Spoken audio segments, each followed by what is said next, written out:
আজ বহুদিন বলতে বহুত বর্ষ কোভিডের পর মনে হয় আজ এই দ্বিতীয় অনলাইন সৎসঙ্গে উপস্থিত হয়েছি। আমাদের শর্মিষ্ঠা মা আর শর্মিলা মায়ের অনুপ্রেরণায় আগে কোভিডের সময় বহুদিন ধরে বিভিন্নভাবে বিভিন্ন জায়গায় যুক্ত হয়ে নিজেও অনেকগুলো অনুষ্ঠান পরিচালনা করার সুযোগ পেয়েছিলাম। আজ কেন যেন কোথায় একটা ভিতর থেকে একটা কিছু চাহিদা আমাকে টেনে এনেছে। তবে পরমপিতার জগতে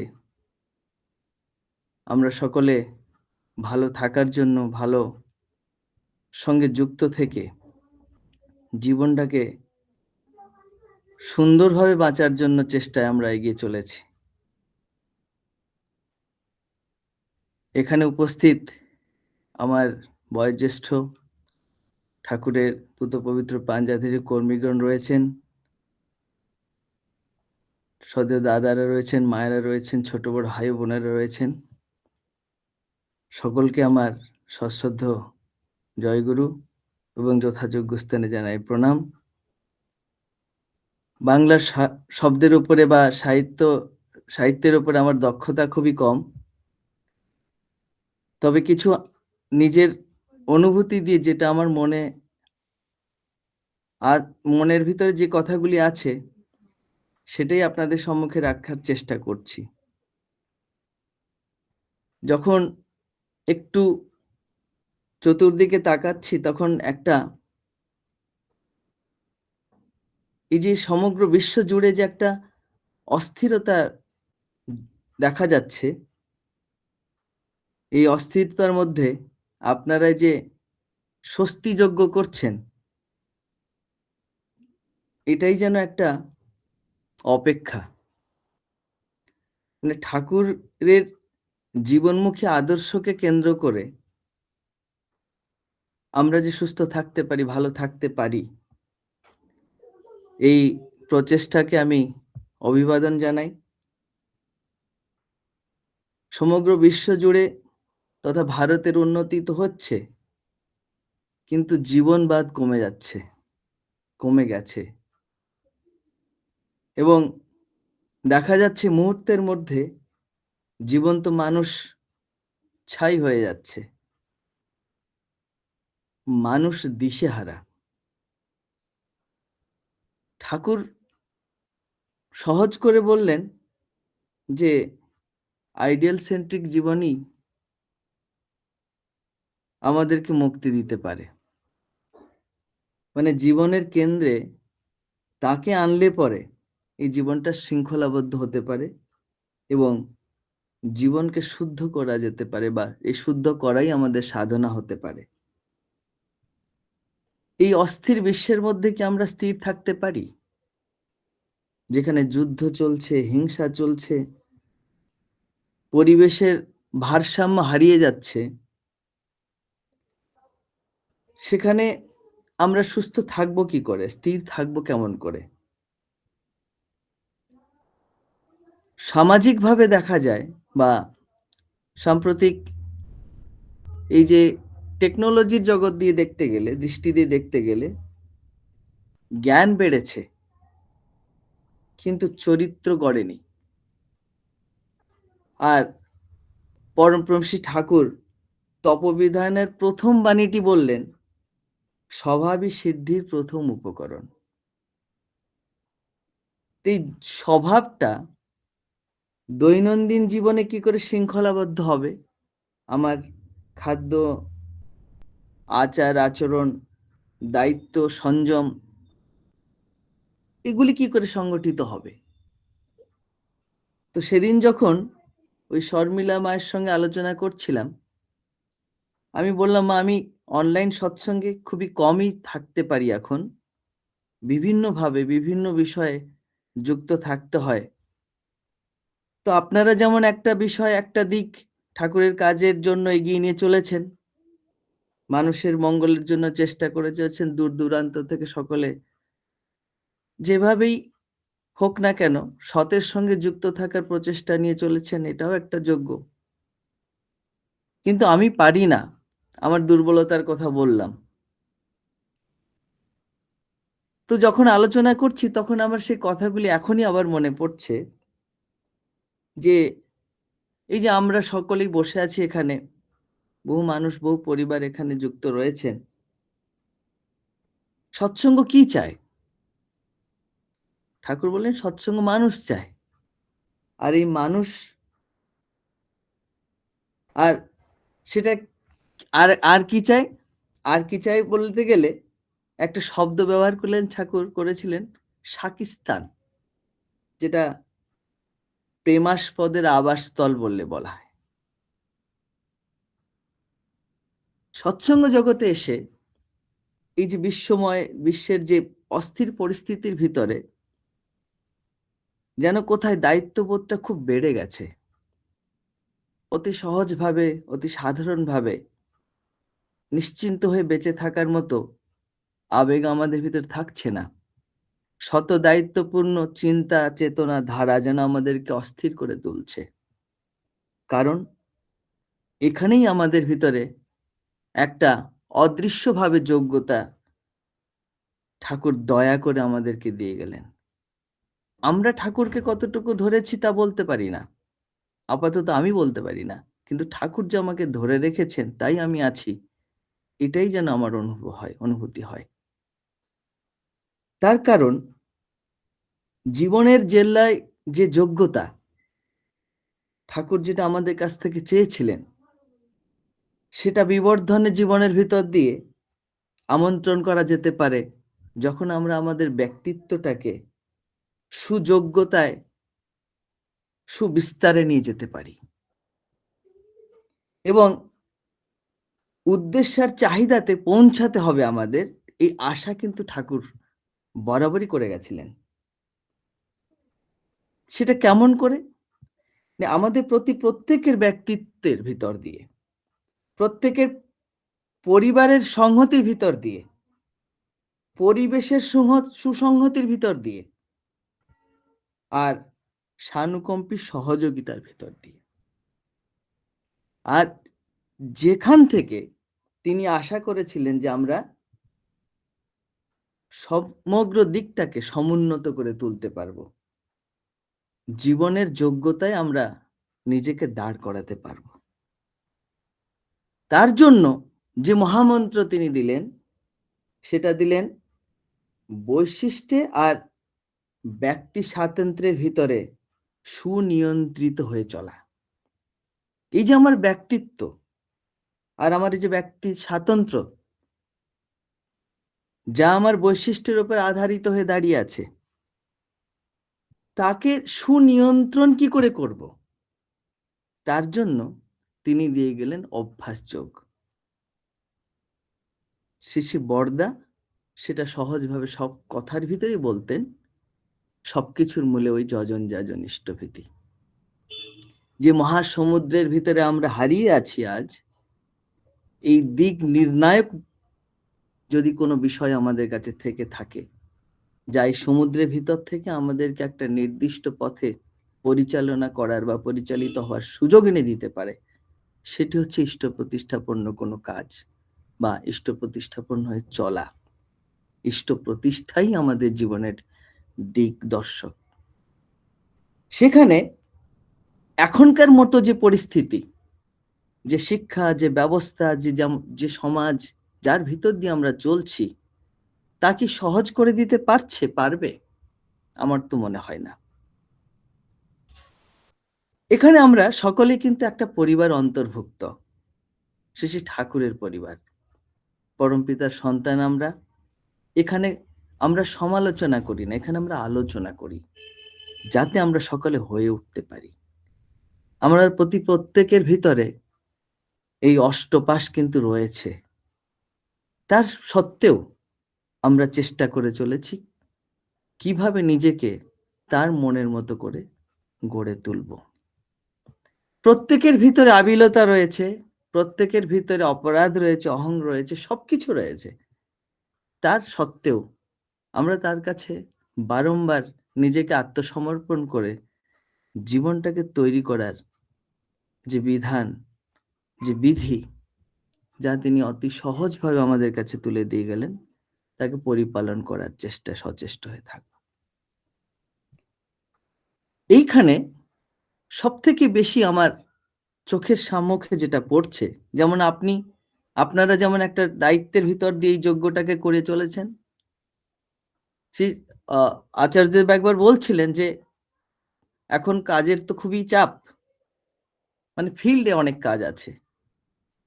তো অনেকে আর ওই অনলাইন সৎসঙ্গের ভিতরে থাকছেন না, অনেকে ফিল্ডের কাজে থাকছেন।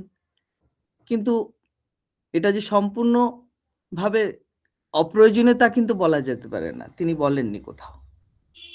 যদি কোনোভাবে কোথাও যদি মানুষের জীবনে কোথাও জীবনীয় হয়ে উঠছে, তাহলে সেটাও কিন্তু সুন্দর। আমার মনে হয় আমি যেমন এই প্রচন্ড শীতের ভিতরে আমার ঘরে বসে তো কোনো ঠাকুরের কাজ করা তেমনভাবে বাস্তবিক হচ্ছে না। তবে এই আপনাদের সঙ্গে একটা যুক্ত হয়ে এই যে চিন্তার ভিতর দিয়ে চলতে পারছি, এটাও কিন্তু কোথাও যেন আমাকে একটা আনন্দ দিচ্ছে। এই যে শিক্ষা ব্যবস্থার কথা বলছিলাম, যেখানে শ্রী ঠাকুর চেয়েছিলেন যার জন্যই তপোবন বিদ্যালয়ের সৃষ্টি করা হয়েছিল, আর এখনকার শিক্ষার ভিতর দিয়ে যে দূরত্ব, যে পার্থক্যটা পাওয়া যাচ্ছে, আজকের শিক্ষার ভিতরে আমরা অনেক কিছু পাচ্ছি না, কিন্তু আর্য শিক্ষার ভিতরে ছিল আচার্য সঙ্গ, যেখানে আচার্যের উপদেশ নির্দেশ পালন করার ভিতরে থাকতো প্রাণ, থাকতো টান।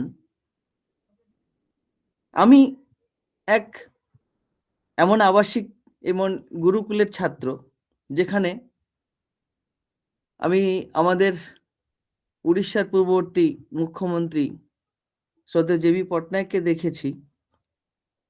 আমার যিনি গুরু ছিলেন, তিনিও তারই সেই স্কুলে শিক্ষকতা করেছেন কিছু সময়। তো দেখেছি তাকে বহু দূর চটি ওখানে রেখে খালি পায়ে হেঁটে এসে এবং ষষ্ঠাঙ্গ প্রণাম করতেন। তো সেখানে চরিত্র তৈরি হতো, পাণ্ডিত্য বা ব্যবহারিক জীবনের নৈপুণ্য, যেগুলো আধ্যাত্মিক জীবন সাধনা, সেটি ঠাকুর তপোবন বিদ্যালয় তৈরি করার সময় পরিকল্পনার ভিতরে বা যে আচার আচরণ বৈশিষ্ট্যগুলো ধরে রাখার জন্য করেছিলেন। মহাত্মা গান্ধী যখন গেছিলেন, তখন এই কথাটাই বলেছিলেন যে এমন তপোবন ঈশ্বর ऐसा शक्ति दे कि ऐसा तपोवन सारा विश्व को निदर्शन या विश्व के लिए निदर्शन बने। তো সে ঠাকুরের কথা দিয়ে আজকের জাগতিক জগতের যে পরিস্থিতি দিয়ে যেখানে আমরা সকলে দাঁড়িয়ে আছি, সেখানকার পরিস্থিতি দিয়ে যদি আমি কথা রাখতে চেষ্টা করি, আমার মনে হয় আমাদের দায়িত্ব কিন্তু অনেক অনেক অনেক বেশি বেড়ে গেছে।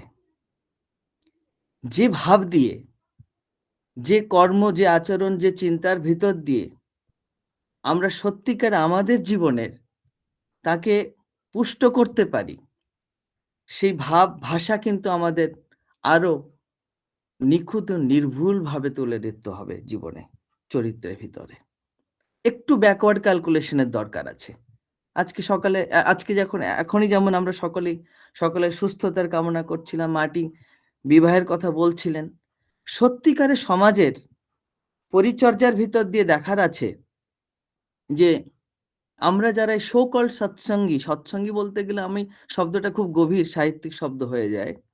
সতের সঙ্গ করা আমাদের তো হয়ে উঠছে না। সৎ হচ্ছেন তিনি, তার সঙ্গ আমরা কোথায় করতে পারছি? তবে আমরা সো কল্ড সৎসঙ্গী বলতে পারি, বা সতের সঙ্গে করার চেষ্টা করছি সেটা বলতে পারি। তো যেখানে এই যে বিরাট বিশ্ব জুড়ে যে পরিকল্পনা, সমগ্র বিশ্বের দায়িত্ব যেন আমাদের কাঁধে তুলে দিয়ে গেলেন ঠাকুর। তো একে যদি বাস্তবায়িত করতে হয়, তাহলে কিন্তু প্রতিটি ব্যক্তির জীবনে তাকেই প্রেষ্ঠ করে বা তাকেই সর্বস্ব করে চলার চেষ্টাকে এগিয়ে নিতে হবে। এবং তার ভিতর থেকে একটা জিনিস আমি বোধ করতে পারছি যে সমাজ, যে ব্যবস্থা, যে পরিবার, যে ব্যক্তি জীবন, যে দেশের পরিকল্পনা আমরা করছি, তা হয়তো বাস্তবায়িত হতে পারবে, কিন্তু আমরা অনেক পিছিয়ে। যে পরিমাপের কথা আমরা বলছি, সেই পরিমাপের দিক দিয়ে যদি তাকাই, তা আমরা অনেক অনেক পিছিয়ে। একে যদি সশক্ত করতে হয়, সদৃঢ় করতে হয়, তা আমাদের লক্ষ্য রাখতে হবে যে সূক্ষ্ম, আমাদের যে নামধানের ভিতর দিয়ে নিজের যে সূক্ষ্ম চিন্তাধারা বা সূক্ষ্ম জগৎ আমরা পৌঁছাতে পারছি কিনা আদৌ। আমি কিছু কিছু বাস্তব কথা বলবো, হয়তো আপনাদের অনেকের সে কথা ভালো না লাগতেও পারে, কিন্তু আমার মনে হচ্ছে আমার বলার প্রয়োজন আছে। এই যে ডিপি ওয়ার্ক করছি, এর ভিতর দিয়ে যতটা কিছুটা পজিটিভ হয়েছে, তো কিছুটা নেগেটিভ হয়েছে সমাজের ভিতরে, আমাদের পরিবারের ভিতর দিয়ে বলছি। যে বাচ্চারা যাদের কাছ থেকে ইষ্টকর্মের আশা করেছি, তারা হয়তো অনেক উচ্ছৃঙ্খলতা, অনেক নিজেদের অজানার ভিতর দিয়ে এমন চলনে চলছেন, যেটা সমাজে পরিলক্ষিত হচ্ছে, সেটা ভালো না। যারা এই যে বিভিন্ন আচার্যদেব এখন এই কনফারেন্সে খুব কিছু কিছু ব্যথার কথা বললেন, যেটা আমার মনে হয় যে কমিটি করা হলো, মানুষ সুস্থভাবে পরিচালিত হবে, সেখানে দেখা যাচ্ছে অহংকারের লড়াই চলছে। দাদা বললেন হয়তো এগুলোকে শেষ পর্যন্ত বন্ধই করে দিতে হবে। তার মানে কোথাও না কোথাও আমরা কিন্তু তার আশানুপাতিক নিজেকে তৈরি করে দাঁড়াতে পারছি না তার সম্মুখে। যে কর্মযোগ্য আমাদের সামনে রয়েছে, সৎসঙ্গ চাই মানুষের কথা দিয়ে আমি কিন্তু এত কথা বলে যাচ্ছি, সেই মানুষের কথাই আমরা যখন নিজেকে তৈরি করার শত দায়িত্বপূর্ণ ভাবে না এগিয়ে আসছি, ততক্ষণ পর্যন্ত কিন্তু এই দায়িত্ব ব্যক্তি, পরিবার, সমাজে বিস্তার হতে পারছে না। আনন্দবাজারের লাইনে আমি দাঁড়িয়ে আছি, আমাকে লক্ষ্য করতে হবে কি শৃঙ্খলার ভিতর দিয়ে চললে ঠাকুর খুশি হতেন। এই যে কাজগুলি করছি আমরা অনুকরণ করছি। অনুকরণ করার কথা তো আমাদের ঠাকুর বলেননি, অনুসরণ করার কথা বলেছেন। এই যেভাবে আমরা নিজেকে তৈরি করার চিন্তার ভিতর দিয়ে চলছে, আমার মনে হচ্ছে যে সত্যিকারে আজ বিশ্বের যে অস্থিরতা, সৎসঙ্গে কিন্তু পারে স্থির হয়ে সেটাকে অনেকাংশে সামাল দিতে। বিশ্বজুড়ে সৎসঙ্গের একটা বিস্তার চলছে, যতই বিস্তার চলছে ততই কিন্তু শতদায়িত্বপূর্ণ মানুষের সংখ্যা বেড়ে চলছে। আমার কাঁধে কেউ দায়িত্ব আমাকে চাপিয়ে দিচ্ছে না, কিন্তু ঠাকুর কিনে চলার ভিতর দিয়ে কিন্তু আমার দায়িত্ববোধটা আমাকে আমার ভিতরে এসেই যাচ্ছে। সামাজিকভাবে আমরা আমাদের চলা বলার ভিতর দিয়ে কিন্তু সেইগুলোকে সেবামূলকভাবে করে চলেছি। তাই আমার লক্ষ্য বিষয় যেটা আমার চোখে পড়ছে, সেটা হচ্ছে এই যে অনেকেই আমরা ঠাকুরের কাজ করছি, আচার্যদেব কি বললেন, পূজনীয় অবিন্দা কি বললেন, সেগুলো আমরা আমাদের মতো করে বুঝে নিচ্ছি, কিন্তু তাদের দৃষ্টি দিয়ে বুঝতে পারছি না, আমাদের বোধের অভাব থাকছে। আমি দেখেছি অনেক বয়োজ্যেষ্ঠ কর্মীদের প্রতি অসম্মান ব্যবহার হচ্ছে। ঠাকুরের কাজ করতে গিয়ে আমরা এগিয়ে যাচ্ছি সত্যিকারে, না পিছিয়ে যাচ্ছি? এই যে কথাগুলি আমার ভিতরে এলো, যেটা আমি আপনাদের সামনে একটু অকপট ভাবে বললাম, এই বলার ভিতরে আমার মনে হচ্ছে এটা যে আচার্যদেব বলছেন যে হোয়াট ইজ নেক্সট, এই যে পরবর্তী জেনারেশনের যে দায়িত্বের ভিতরে তার চিন্তা দাঁড়িয়ে যাচ্ছে। তাই আমরা সবাই চেষ্টা করব, ঠাকুরকে ধরেছি ভালোর পথে এগিয়ে যাওয়ার জন্য। আমি সবারই আর আমার সবাই, এটাই জীবনে বাস্তবায়িত করার জন্য। তাই যখন আমার ভিতরে এই চিন্তাগুলিকে আমি বাস্তবায়িত করার মতো করে চলবো, আমি দেখতে পাবো, আমি বুঝতে পারবো, আমি অনুভব করতে পারবো যে আমার দায়িত্বগুলো কোথায়, কেমন। এইবারে উৎসবে কিছু কিছু ঘটনা আমার কর্ণগোচর হলো।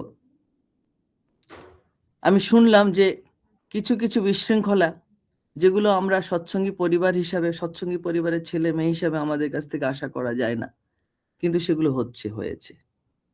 আচার্যদেব শুনলে তো কষ্ট পাবেন। তাই যেমনই ভাবে যে যেখানে যেভাবেই না আমরা কারুর কোথাও যদি কোনো ত্রুটি বিচ্যুতি দেখতে পাচ্ছি, শেষে দাদা বলতেন, একটা মানুষ হারানো তো সম্ভব না। আমরা সবাই আমাদের প্রবৃত্তির দাসত্ব করতে গিয়ে পৃষ্ঠের দাসত্ব ভুলে যাচ্ছি। তাই পৃষ্ঠকে আগলে ধরে যদি চলতে চাই, তখন আস্তে আস্তে প্রবৃত্তির দাসত্ব আমাদের হারিয়ে যাবে। আমরা তার হয়ে উঠতে পারবো। তো যখন পৃষ্ঠের ভালোবাসার টানে করতে যাব, তখন কিন্তু সবসময় মাথার ভিতর ওটাই থাকবে যে তিনি কেমন করে খুশি হবেন, কি করলে খুশি হবেন। আমার কথাগুলি এবারে শেষের দিকে আসি। যে অস্থির বিশ্বের ভিতরে আমরা যে শতদায়িত্বপূর্ণ একটা সমাজ, একটা ব্যবস্থা নিয়ে চলছি, ঠাকুরের আশা উদ্দেশ্যের কে মাথায় করে চলছি, আমাদের দায়িত্ব আরো থেকে আরো বেড়ে যাচ্ছে। আর এটাকে আমরা সবাই সবার বৈশিষ্ট্য অনুযায়ী যেন ভাগ করে নিতে পারি। যেমন কারোর লেখার খুব ভালো যোগ্যতা আছে, কেউ খুব সুন্দর যাজন করতে পারে, কেউ সুন্দর গান গাইতে পারে, কেউ ঠাকুরের বিষয় নিয়ে মানুষের কাছে পৌঁছে দিতে পারছে।